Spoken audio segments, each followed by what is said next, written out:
18টি অধ্যায় থেকে আমরা কি শিক্ষা পাই? অধ্যায় 1, ভুল চিন্তাই জীবনের একমাত্র সমস্যা।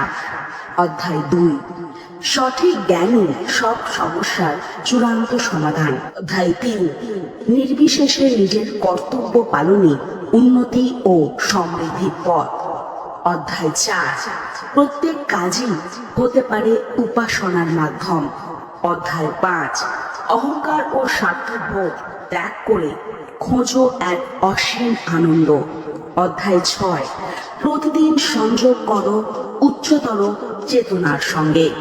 অধ্যায় 7, যা শেখো তা জীবনে বাস্তবায়ন করো। অধ্যায় 8, নিজের থেকে কখনোই হাল ছেড়ো না। অধ্যায় 9, তোমার আশীর্বাদকে মূল্য দাও। অধ্যায় 10, সর্বোচ্চই ঈশ্বরত্বকে উপলব্ধি করো। অধ্যায় 11, সত্য যেমন আছে তেমন দেখে নিতে আত্মসমর্পণ করো। অধ্যায় 12, মনকে উচ্চতর শান্তিতে নিমগ্ন করো। অধ্যায় 13, মায়া থেকে বিচ্ছিন্ন হয়ে ঈশ্বরের সঙ্গে যুক্ত হও। অধ্যায় 14, তোমার লক্ষ্য অনুযায়ী জীবনধারা গড়ো। অধ্যায় 15, ঈশ্বরত্বকে সর্বাগ্রে স্থান দাও। অধ্যায় 16, ভালো মানুষ হওয়াটাই এক বড় পুরস্কার। অধ্যায় 17, প্রিয় নয় সঠিককে বেছে নেওয়াটাই আসল শক্তি।